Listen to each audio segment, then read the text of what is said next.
humans, it's very hard for us to let go of things without that processing.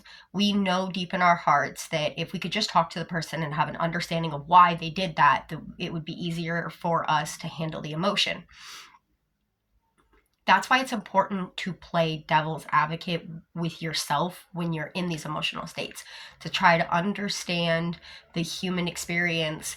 And a lot of the times, if you can go and verify and talk to the other person about these things, you will find that you just devil's advocating the situation for yourself. Like, why would they do that? What would possibly lead to that, that would be understandable, and kind of doing that. And then you go to them. You don't even have to say your thoughts to them, but just, hey, I was hurt by the situation. Can you kind of give me some clarification from your end?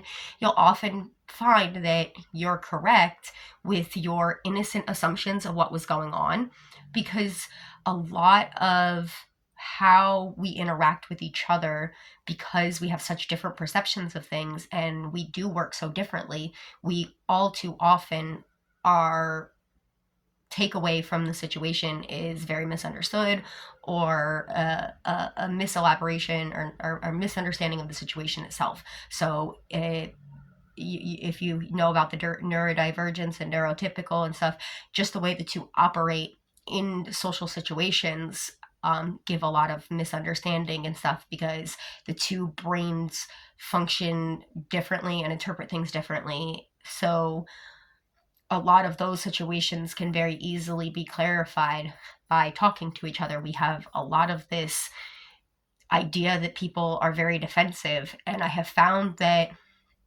it's about how we approach each other. So when we're more curious and trying to understand a situation, people are less offensive. Where when we come into a situation with our emotions, and we're uh, unintentionally come in an aggressive or attacking manner, just verbally, even if you can control your tone and all of those things, the wording that you're going to use just highlights how we internally feel. So when we switch that narrative to the questioning, so the devil's advocate, the why were they doing this? What was this? It changes the way we look at the situation from a little less emotional based to a little bit more logical based. And then you can process and handle the emotional basis of it